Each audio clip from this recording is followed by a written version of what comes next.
Millionaire pretended to sleep to test the Maid's twins, but what they did left him in tears. Victor Hale no longer placed his trust in anyone, not because he was arrogant, but because trust had once cost him far too much.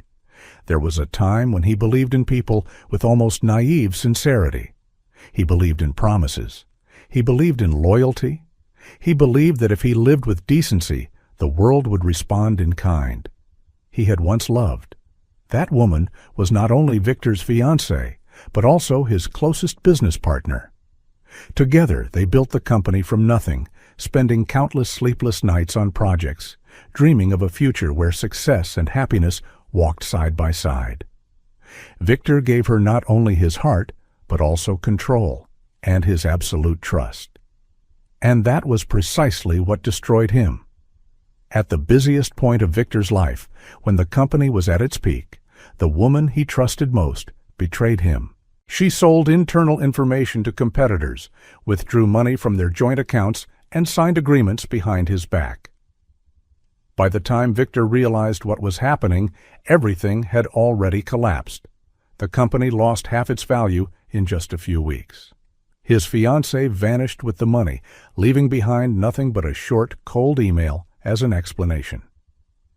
From that day on, Victor no longer saw the world the same way. The betrayal of that year did not just take a person from him, it shattered his ability to trust. From then on, Victor learned to live closed off, building invisible but razor-sharp boundaries, enough to keep everyone at a safe distance. His house reflected this perfectly. Spotless to the point of coldness, orderly to the point of lifelessness, a place preserved, not lived in. A knock echoed through the room, precise, neither too early nor too late. Richard Moore stepped inside, tall and slender, his dark suit impeccably pressed. He always carried himself as if he had been programmed for the role of control. "There's a matter that requires a decision," Richard said, his voice even. Victor didn't turn around. "If it's not urgent, leave it for later." "It concerns the woman who was just hired for the cleaning staff." Victor's hand paused on the keyboard. "Is there a problem with her?" "No," Richard replied. "It's just a special circumstance. Her name is Emma Collins, a widow, twin sons, 6 years old." A long silence followed. Victor turned his chair, his gaze turning cold. "Why are you telling me this?" "She has no child care," Richard said. "Her condition is that she be allowed to bring the 2 children with her." He paused, then added, "Her work record is excellent, and she needs this job more than anything." Victor stood up and walked toward the glass wall. Children, noise, movement, things he had removed from his life long ago. He hated intrusion, hated the feeling of losing control over his space. But there was one thing he couldn't deny: desperation. He recognized it instantly, because he had once been there himself. "Set clear rules," Victor said, his voice low but decisive. "No running around, no familiarity, no turning this house into a family living space. She works, gets paid, and keeps her distance." "Yes, sir," Richard replied. 3 days after his brief conversation with Richard, Victor Hale heard the doorbell ring through the mansion. A sound so rare it felt out of place, like a wrong note in a composition of silence. Victor was in his office. He did not stand. He merely turned his head slightly and looked through the thick glass toward the front gate. A woman stood there, slender, with brown hair neatly tied back. Her clothes were simple, not new but clean. A large bag rested on her shoulder. 2 young boys stood beside her, each holding one of her hands. It was Emma Collins. Richard opened the door with his usual practiced politeness. Victor could not hear their conversation, but he watched carefully. Emma stepped inside with her back straight and her gaze steady. No hesitation, no submissiveness. Just a woman who knew she was there to work. The twin boys followed closely behind. Same height, same hair color. yet not as identical as Victor had expected. One looked around eagerly, eyes lighting up at the vastness of the space, unable to hide his curiosity. The other walked more slowly, observing in silence, his gaze deep and cautious, as if he were reading the house itself. "They're Noah and Lucas," Richard had said earlier. 6 years old. Twins. The morning passed quietly until an off-rhythm sound echoed through the hallway. Laughter. Victor sprang to his feet. The door to his study opened sharply. 2 boys were running in circles through the corridor, their footsteps pounding against the wooden floor. Lucas was the instigator, his face flushed with excitement. Noah followed behind, slower, his eyes constantly scanning their surroundings. Emma appeared almost immediately. She didn't raise her voice, just one sentence, low and firm. "Stop." Both children froze. Lucas lowered his head, lips pressed tightly together. "I forgot," the boy said softly. Noah said nothing. He looked up and stared straight at Victor. That gaze made him uncomfortable in a strangely unfamiliar way, as if the child were seeing something behind the cold shell Victor had worked so hard to build. Emma turned when she realized Victor was standing there. "I'm sorry, sir. We'll keep things quiet," she said briefly. No pleading, no excuses. Victor didn't reply. He turned his back and closed the door. But the image of Noah's eyes stayed with him longer than he was willing to admit. The days that followed settled into a new rhythm. Subtle, quiet, yet impossible to deny. Victor Hale continued working in his office as he always had. Reports were reviewed. Calls were made. On the surface, nothing appeared different, but the mansion itself had begun to change. Some mornings, Victor stepped out of his office and noticed a faint scent lingering in the air. Not the lifeless smell of machine-made coffee he was used to, but the warmth of toasted bread, eggs, the unmistakable aroma of a real breakfast. He frowned, irritated, yet never summoned anyone to complain. Occasionally, soft laughter echoed through the hallway, quickly silenced. Emma kept her word. She corrected her children in a low, firm voice. Lucas was restless by nature, quick to forget, but one look from his mother was enough to stop him. Noah was different. He rarely made noise at all.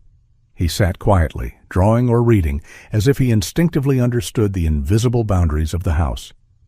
Victor began noticing the smallest details. A toy car left near the back door, a book placed on the kitchen table that he did not recall seeing before. And one morning, when he came down earlier than usual, Victor noticed a piece of paper lying quietly on the table. It was a drawing. Clumsy colored strokes formed a large yellow sun in the corner of the page. Beneath it stood a small figure, alone. No smile. At the bottom, written in a child's shaky handwriting, were a few simple words. "For the sad man." Victor picked up the paper. He stood there for a long moment, reading the words again and again, as if they did not belong in his world. No one had ever called him sad. People called him cold, distant, intimidating, not sad. He folded the paper, crumpled it, and threw it into the trash. The movement was sharp, decisive, just as he always treated things he deemed unnecessary. Yet that night, when the mansion had fallen completely silent, Victor returned to the kitchen. He opened the trash bin, retrieved the crumpled paper, slowly smoothed it out, and carried it back to his office. He placed it inside his desk drawer. Richard had seen everything. "Perhaps this wasn't a wise decision," he said the following day. "What do you mean?" Victor asked without looking up. "Children bring disruption. The very thing you've always avoided." Victor stopped writing. "I'm the one who decides what disturbs me." Richard fell silent, but the dissatisfaction in his eyes was impossible to hide. Victor returned to his familiar armchair. The house was quiet again. Only one thing had changed. The silence was no longer empty. It was heavy, as if something were waiting to be named. That Sunday morning, the two boys seemed more restless than usual. "It's so big here," Lucas whispered, his eyes lighting up as he looked past the iron fence. "Don't look anymore," Emma replied, her voice gentle but firm. "Today, you both stay close to me." Lucas seemed like he wanted to say something else, but only shrugged. Noah didn't interrupt. The boy observed. Emma had only just turned away when a familiar instinct pulled her back. Lucas was not the kind of child who could sit still for long. And sure enough, quick footsteps echoed. Emma turned and saw Lucas heading toward the glass garden inside. "Lucas!" The boy stopped, his eyes fixed on the tall trees. "I'm just looking." Noah appeared behind him, slower. "There's something that looks like stone statues," he said quietly. Emma dropped the cleaning cloth. Her heart tightened. "What did I say?" Lucas lowered his head. "We have to stay close to you." "Then come back, right now." A low voice sounded behind her, calm but enough to shift the air. "Is something wrong?" Emma turned. Victor Hale stood at the entrance to the garden, arms crossed, his gaze as cold as the glass wall behind him. "We'll leave immediately," Emma said quickly. "This is my fault." Victor didn't answer. He looked at the two children. Lucas avoided his eyes. Noah did not. "Why do you never smile?" Noah said, not as a question, but as an observation. Emma felt the blood drain from her body. "Noah," she said urgently, "you don't—" Victor remained still. His gaze held the boy a moment longer than necessary. Then he turned away, without saying a word. Emma gripped her son's hands tighter than usual. "I told you not to say things like that." Lucas sniffled softly. "I'm sorry, Mom." Noah nodded, silent. Emma returned to her work, but her hands trembled slightly. She needed this job. There was no backup plan, no room for mistakes. Richard appeared in the hallway as if he had been waiting. "Things don't seem to be going very smoothly." "Everything is fine," Emma replied without looking up, "because I don't want to have to remind you of what Mr. Hale made very clear." Emma looked straight at him. "I have it under control." Richard smiled, a smile that carried no goodwill. In the office, Victor sat in front of the screen but couldn't read a single line. The child's words kept replaying in his mind. "He doesn't like smiling." He stood up and walked to the window. In the backyard, Emma was hanging laundry on the line. The two boys sat on the grass, finally calm. Lucas laughed at something Noah was drawing. Noah nudged his brother lightly, then smiled as well. Victor watched. There was something very simple there, not loud, not perfect, but real, something he hadn't touched in many years. And he didn't know whether that feeling unsettled him, or whether it was making the walls begin to crack. The afternoon moved slowly on the second floor as Emma wiped the tall, floor-to-ceiling window frames. Slanted sunlight stretched across the quiet hallway when a light knock sounded behind her. She turned. Noah stood there, his hands clasped together, his hesitant posture suggesting he was weighing something important. "Are you busy, Mom?" he asked softly. Emma set the cloth down. "If it's you, I always have time." Noah stepped closer. "I don't understand," he said after a moment. "This house is so big. Why do we always have to walk quietly?" Emma crouched to meet her son's eyes. She didn't answer right away. "Because this place doesn't belong to us," she said slowly. "We're here to work, not to live like we do at home." Noah frowned. "So, the owner doesn't want to see us?" The question made Emma pause for a brief second. "He's like someone carrying a lot of sadness," Noah continued. "I can tell." Emma couldn't find a response. She simply pulled her son into her arms and held him gently. When the workday ended, Emma was tidying up in the kitchen when she sensed someone behind her. She turned. Victor Hale. "Sorry if I startled you," he said, his voice low and brief. Emma straightened quickly. "It's all right, sir." Victor was silent for a few seconds, as if weighing his words. "The garden out back," he said at last. "The children can stay there, but only within that area." Emma blinked. "You mean it's allowed?" "As long as they keep quiet," Victor replied. "I don't want noise." He turned away before she could say anything else. Emma stood still, her hand gripping the strap of her bag. Then, very softly, she smiled, a cautious smile, but a genuine one. In the weeks that followed, the mansion began to operate on a different rhythm. Emma worked quietly as before, but no longer with that suffocating tension. Lucas and Noah played in the back garden, strictly within the permitted boundaries.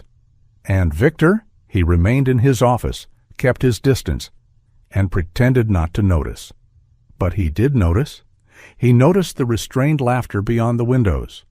He noticed the faint scent of baked goods occasionally slipping into the house's sterile air. He noticed small things out of place, a toy car forgotten on the steps, a drawing left askew on a table, a brightly colored ball lying still in the hallway. Strangely enough, those things no longer bothered him. Victor Hale began to change in very small ways, but to Richard, every detail was a warning sign. Victor no longer kept his office door closed all day. He stepped out more often, lingered longer in the hallways, sometimes listening to sounds he had once gone out of his way to avoid. Richard understood exactly what that meant.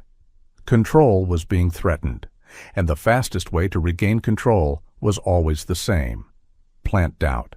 One afternoon, while Victor was reading reports in his office, Richard knocked and stepped inside. His voice was gentle, careful, as though he were merely sharing a harmless observation. "Mr. Victor," Richard said, "have you noticed that some items in the house are no longer where they used to be?" Victor looked up. "What do you mean?" Richard shrugged. "Nothing serious, just small details. A book moved from the shelf to the desk, a remote control no longer in the living room. Perhaps I'm misremembering." Victor said nothing, but in his mind a familiar sensation began to stir. "And?" he asked. Richard hesitated, as if reluctant to continue. "Children tend to be curious, energetic. I just thought it might be better to be cautious." There was no direct accusation, no conclusion, but Richard knew exactly what he was doing. From that day on, Victor began to pay closer attention. He remembered precisely where he left his pen, how he pushed his chair in, every small personal habit. And then he began to notice the discrepancies. A pen lying on the desk instead of in the drawer, a picture frame turned slightly off angle, his office chair no longer in the exact position he always left it. Small things, possibly accidental, possibly his own forgetfulness. But old memories did not allow Victor to dismiss them. The last time he told himself, "It's probably just a misunderstanding," he had lost everything. Richard continued to observe, continued to report, each time vague, careful. "I'm not sure. Perhaps I'm mistaken. I just thought you should know." And each time the doubt inside Victor grew a little more. That afternoon, as Emma was cleaning the common living area, she sensed a shift in the air. She turned just as Victor Hale entered the room, without warning. "There's something I want to address," he said, his voice even and cold. Emma stopped what she was doing. "Yes, sir." "You need to keep a closer eye on the children." The words landed lightly, but enough for her to understand the implication beneath them. "Did something happen?" Emma asked, keeping her voice steady. "No," Victor replied. "I simply don't want things to be disturbed. Everything here has its place." Emma looked up. A flicker of sadness crossed her eyes, quickly replaced by restraint. "My children know boundaries," she said slowly. I don't allow them to touch what doesn't belong to them. I'm not accusing you, Victor said. I'm setting a requirement. I've always met your requirements, Emma replied, firmer this time. Victor didn't argue. He turned and walked away, leaving behind a heavy emptiness. Emma stood still for a long time, a familiar pressure tightening in her chest. She knew this feeling all too well. When someone's gaze begins to scrutinize, the outcome is often decided long before. That night, in her small room, Emma locked the bathroom door and turned on the tap. She let the water cover the sobs she held back. The children couldn't see. They had already carried too much. A soft knock came at the door. "Mom," Noah called. "Are you okay?" Emma took a deep breath and opened the door. "I'm fine." "Did we do something wrong?" the boy asked, worry in his eyes. Emma knelt in front of her son. "No, you didn't do anything wrong." "Then why were you crying?" Emma went quiet for a second. Then she pulled both children tightly into her arms, saying nothing. Night fell, and Victor couldn't sleep. He knew he was becoming unfair, but fear had no interest in reason. Victor opened a drawer and took out a crumpled sheet of paper, a yellow sun, an awkward smile, a short line written for a quiet adult. Why, he wondered. Why would anyone care, if not for some purpose? He crumpled the paper again and threw it into the trash. Then a thought took shape. Cold, logical, and safe. A test. Reason tried to object, but fear did not. It reminded him of the past, of the price of blind trust, of the feeling of betrayal when everything had seemed safest of all. If the children truly followed the rules, if Emma truly had things under control, everything would be fine. And if not, he would know before it was too late. When Richard Moore heard the plan, the corner of his mouth curved upward. "At last you're being cautious again," he said. In Richard's mind, the ideal order had already taken form. A house clean and silent, without that woman, without those two children. And most importantly, everything returned under his control. The next morning, Victor acted. He rearranged the office deliberately. He left the door slightly open, placed the expensive watch at the center of the desk, set the antique pen beside it, and folded several bills neatly, leaving them fully exposed beneath the light. Every detail was calculated. Victor sat back into the familiar leather chair, facing the desk, arms crossed over his chest. He tilted his head back, closed his eyes, and adjusted his breathing. Slow, steady, controlled. He pretended to sleep. Emma was upstairs, cleaning the bedroom at the end of the hallway. She worked with focus, yet her mind was not entirely at ease. The children had been left in the kitchen with paper and colored pencils, just as agreed. Before leaving, she had looked at Noah a moment longer than usual. The boy had nodded slightly, a quiet promise. About 15 minutes passed in silence. Lucas began to fidget in his chair. He swung his legs against the table, eyes wandering, boredom settling in. "Noah," he whispered, "let's go look around for a bit. Mom won't know." Noah looked up from his drawing. "We shouldn't," he said softly. "Mom said to stay here." "Just to look," Lucas insisted. "We won't touch anything." Noah hesitated.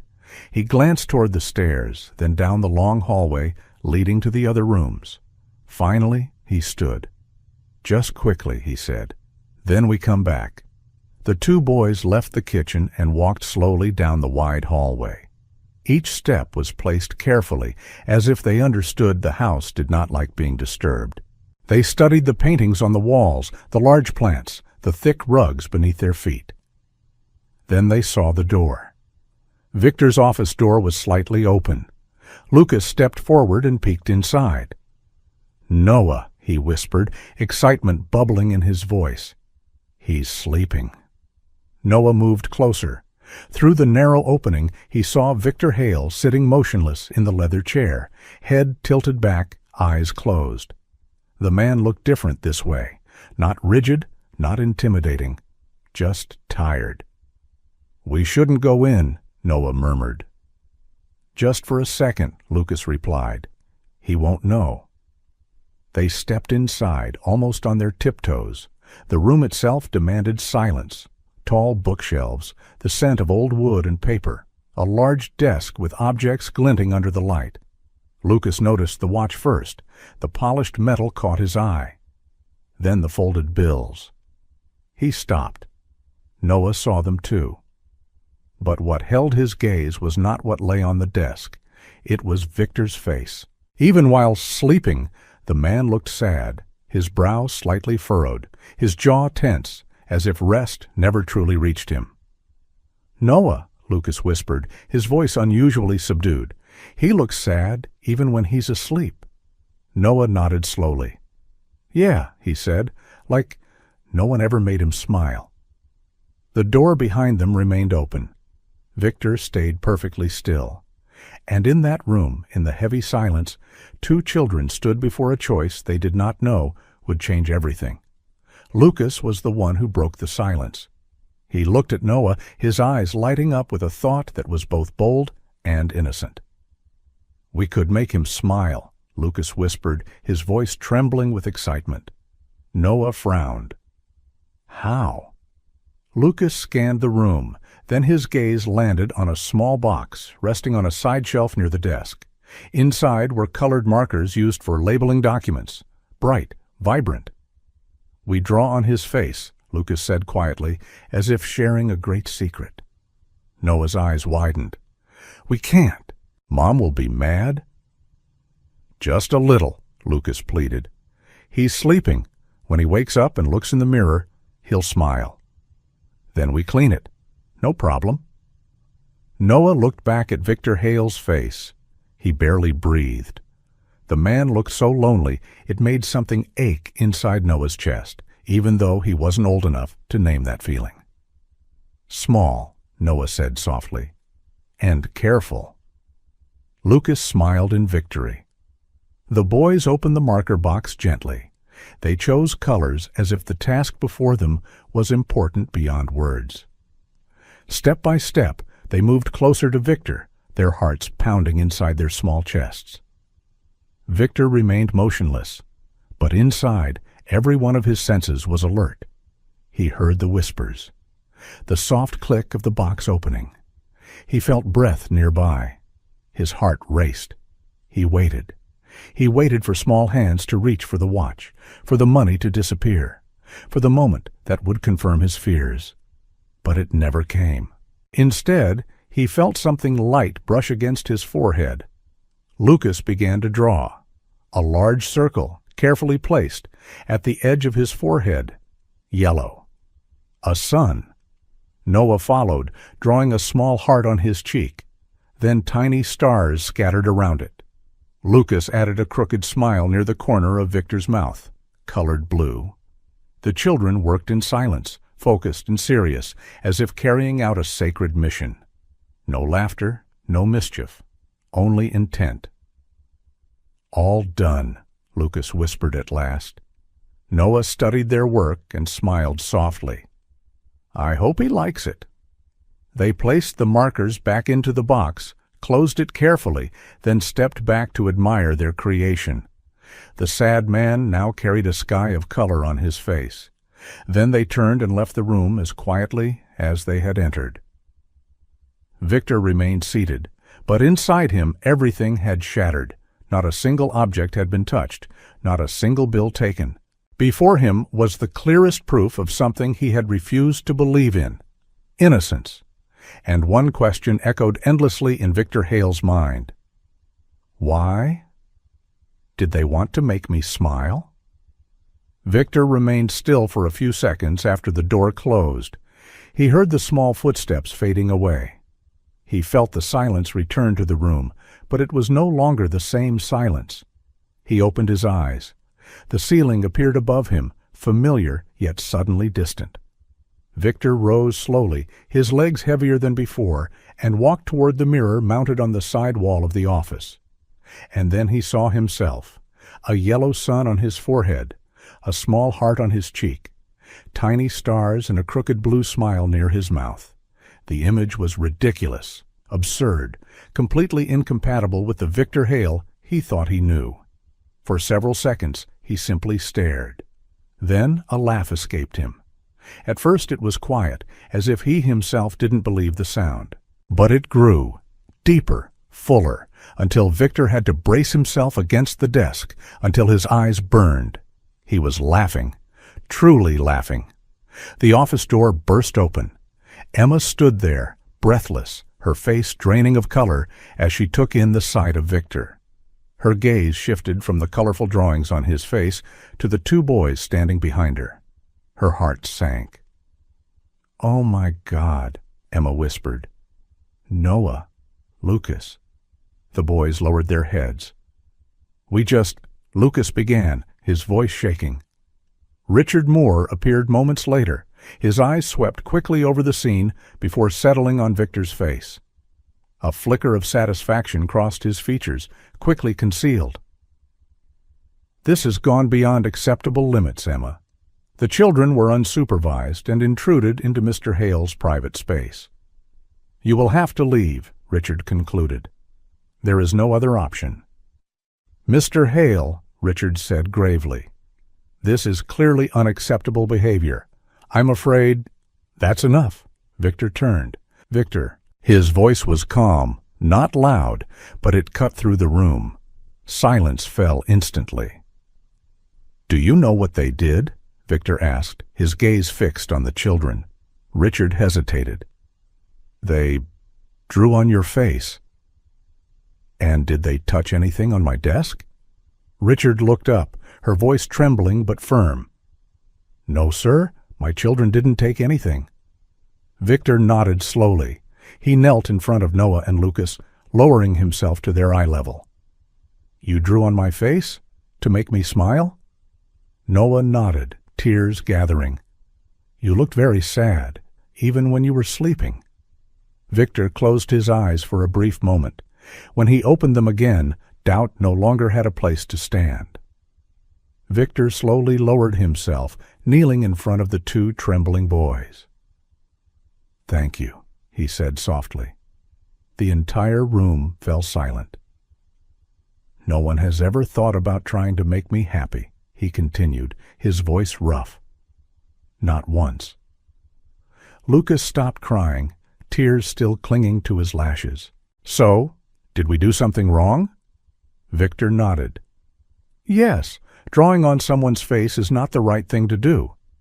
Both small heads dropped immediately. Then Victor placed a hand on each of their shoulders, very gently. "But your intention was not wrong." This time he smiled. Not a polite smile, not a social one, but something softer, something real. Emma felt her knees weaken, not from fear, but from relief, as if a heavy stone had just been lifted from her chest. Victor stood up and turned to Richard Moore, who was still standing in the doorway, his irritation impossible to hide. "You may leave," Victor said calmly. "Sir." "And next time," Victor cut him off, his gaze sharpening. "If you intend to terminate someone's employment, you will let me be the one to decide." Richard froze. He seemed ready to argue, but Victor's stare stopped every word in his throat. He turned away, casting Emma a bitter glance before the door closed behind him. Victor turned back to Emma. "You are not being dismissed." Emma took a sharp breath. "Thank you. I truly thank you." "And from now on," Victor continued, "the children may use the glass garden, the game room. This house needs sound." Emma blinked, thinking she had misheard. "Are you sure?" "I am." He paused for a moment. "And call me Victor. Mr. Hale sounds like you're speaking to a stranger." Emma smiled, a real smile, fragile but full of hope. Victor turned back to the mirror once more. The drawings were still there. And for the first time in many years, the feeling rising in his chest was not anger. It was shame. In the days that followed, the house changed slowly but unmistakably.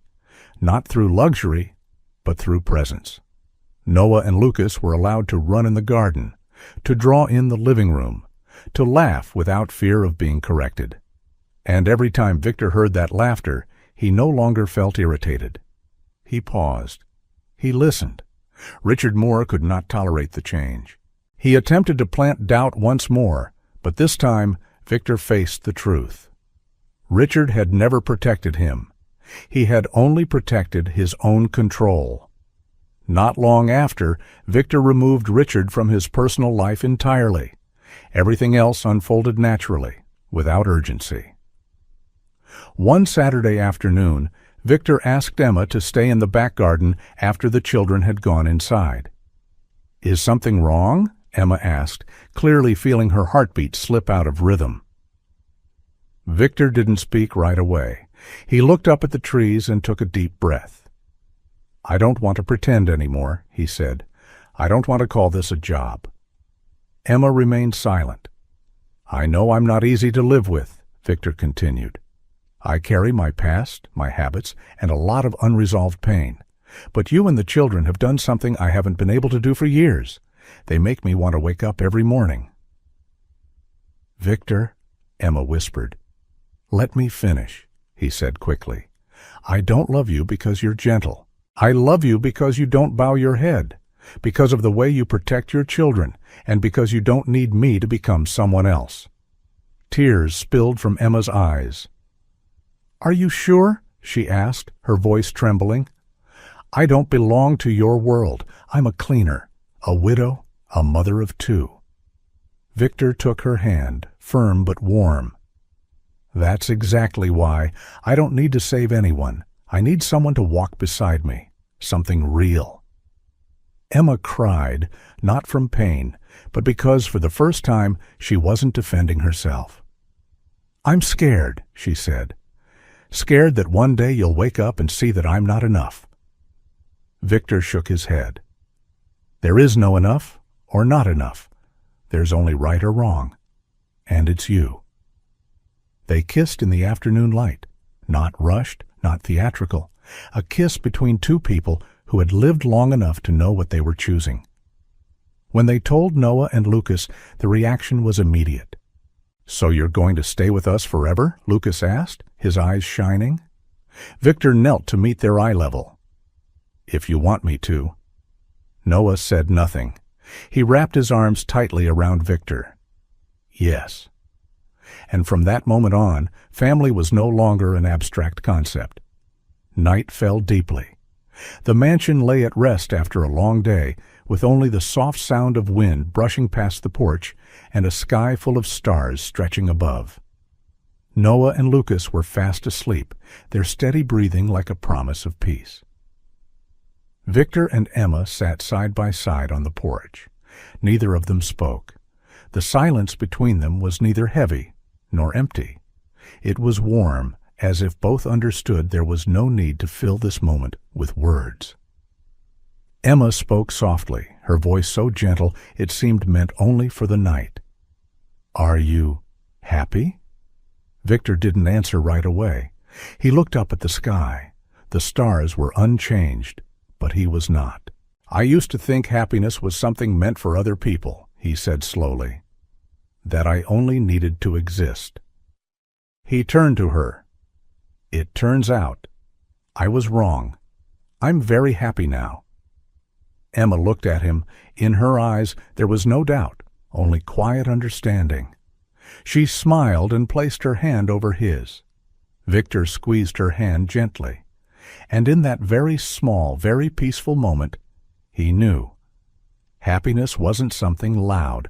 It was the feeling of no longer wanting to run away.